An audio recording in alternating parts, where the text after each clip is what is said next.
J'ai toujours été en fait très attirée par l'Afrique, surtout l'Afrique de l'Ouest. Ouais. J'ai fait j'ai eu de la chance d'avoir fait pas mal de voyages en fait en Afrique de l'Ouest, donc j'ai fait la plupart des pays francophones. Et depuis toute petite en fait, donc, depuis que je suis très petite, mon père faisait du travail humanitaire au Sénégal. Donc en fait là j'ai vraiment eu de la chance depuis petite de pouvoir y aller. Et en fait mon amour a continué donc, du point de vue de l'histoire, de la culture, des gens, des personnes, de la mentalité culturelle, artistique, langue, nourriture, etc. Et en fait je suis partie au Mali plusieurs fois et en fait je suis vraiment tombée amoureuse du Mali. Donc là en fait j'ai fait plusieurs voyages humanitaires au Mali, je suis partie dans un orphelinat pendant quelques temps. Et ensuite j'ai décidé de focaliser mon travail de master sur le Mali, sur les femmes maliennes. J'ai eu de la chance, alhamdoulilah, de beaucoup voyager. Donc en fait c'est ça qui m'a surtout permis de me rendre compte que pas tout le monde avait les mêmes possibilités, pas toutes les femmes avaient les mêmes possibilités, les mêmes chances de pouvoir vivre leur islam. Et qu'en fait, tout dépend dans quel pays j'allais, je me suis rendu compte qu'il y avait souvent une mauvaise compréhension de l'islam vis-à-vis des femmes. Et souvent, en fait, on inclut trop la culture et pas forcément les principes religieux ou le message même de l'islam. Et en fait, je me suis rendu compte que j'avais moi la possibilité de pouvoir faire des études et pouvoir moi-même apprendre ma religion. Donc je suis partie en Égypte faire des études religieuses.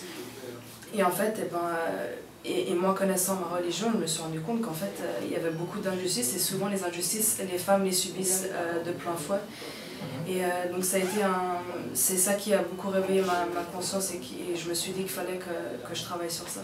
Et voilà pourquoi aussi j'ai décidé de travailler sur les femmes maliennes, parce qu'en voyageant en Afrique, c'est là où je me suis rendu compte aussi qu'il y avait en fait une compréhension souvent, le culturel était plus important que le religieux et en fait ce sont les femmes qui subissent.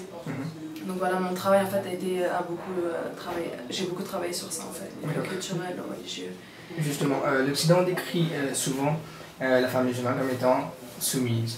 Quelle est votre opinion là-dessus? Voilà, alors voilà, moi je viens avec mon foulard, avec ma religion et j'essaie de montrer l'inverse. Et montrer en fait que non, je peux être musulmane, pratiquante, voilée, que je ne suis pas soumise, que je connais ma religion, qu'en aucun cas je sens que je suis soumise à qui que ce soit, à part à Dieu bien sûr. Et je pense que voilà aussi un message en fait. C'est pas toujours facile de parler en public, c'est pas toujours facile de prendre, de parler ou de donner son opinion, mais je pense que c'est un devoir, dès qu'on a un minimum de connaissances, de pouvoir montrer en fait le contraire. Et si on laisse les hommes parler à notre place, c'est vrai que en fait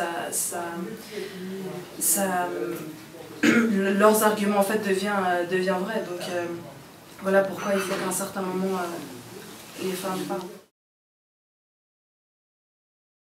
Tout dépend des pays, tout dépend, on ne peut pas parler, par exemple, moi j'ai vécu en Europe la plupart de ma vie, on ne peut pas par exemple généraliser parce qu'en Suisse par exemple, moi j'ai pu faire toutes mes études avec mon foulard et ensuite, mais il s'avère qu'on ne peut pas travailler avec son foulard en Suisse.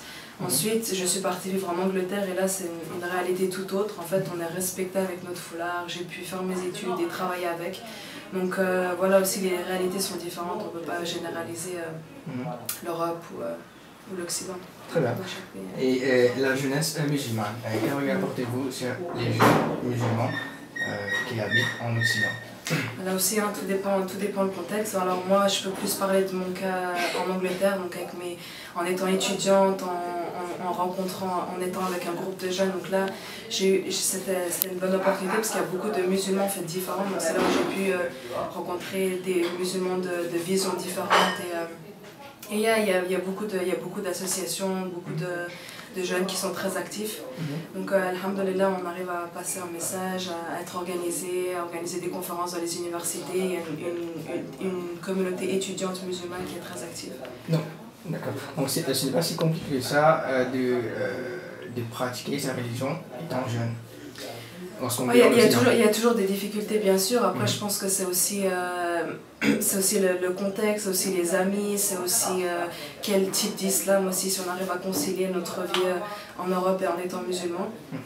c'est pas toujours facile, bien sûr. Il faut toujours. La foi, il y a des hauts et des bas. Et c'est vrai, quand on est dans un milieu où il n'y a pas forcément, on n'est pas entouré de musulmans, il faut qu'on arrive à puiser, qu'on arrive à trouver une source. On peut puiser notre force pour pouvoir vivre notre islam, c'est sûr. Et quel conseil donneriez-vous aux jeunes qui veulent allier vie de jeunesse et religion? Je pense que pour pouvoir faire cela, il faut que nous-mêmes on connaisse nos principes, il faut qu'on connaisse notre religion et loin de la culture en fait. Et je pense que c'est ça aussi, dès qu'on arrive à bien comprendre notre religion, à bien comprendre les objectifs de notre religion, je pense que là ça nous aide en fait. Parce qu'au final on arrive à comprendre l'objectif, on arrive à vivre avec cet objectif en tête, donc ça aide. Je pense aussi qu'un des conseils, c'est qu'on n'est jamais fort seul. Il faut toujours être bien entouré, c'est pas toujours facile, mais en fait, il faut vraiment essayer de trouver des amis avec qui on partage les mêmes principes. Parce qu'on a beau dire qu'on peut être fort et qu'on arrive à faire nos prières à l'heure, mais dès qu'on n'est pas entouré des bonnes personnes, c'est pas toujours facile. Donc je pense que ça, c'est très important. Voilà, ça, je pense que c'est le plus important. À un certain moment, tout dépend de la réalité de nos parents, tout dépend du contexte dans lequel ils viennent, dans la façon dont ils comprennent la religion aussi. C'est vrai qu'on a beaucoup de nos parents qui comprennent peut-être la religion plus d'un point de vue culturel. Et donc, en fait, à un certain moment, en tant que jeune, vivant dans un pays qui s'occidentalise, même si ici on n'est pas en Europe ou quoi, mais on est touché par tout ce qui est Internet, tout ce qui est télévision, etc. Tout ce qui est, voilà, donc en fait, je pense que nous, en tant que jeunes, à un certain moment, il faut qu'on revienne vers la source de notre religion et qu'on arrive à la comprendre et en fait qu'on ait les arguments. Et je pense que le plus important, c'est dès que nos parents voient qu'on est musulman et qu'on comprend notre religion et qu'on a des principes, je pense qu'à un certain moment, quand il y a toutes ces tensions, il faut que nous-mêmes, on puisse argumenter. En fait, on peut pas juste dire, il ne peut pas juste y avoir un clash. C'est vrai qu'il faut faire les choses en progression. C'est pas toujours facile pour les parents de comprendre que nos enfants maintenant ne sont plus d'origine d'un pays, mais qu'en fait ils sont mauriciens, que moi je suis suisse ou je suis européenne.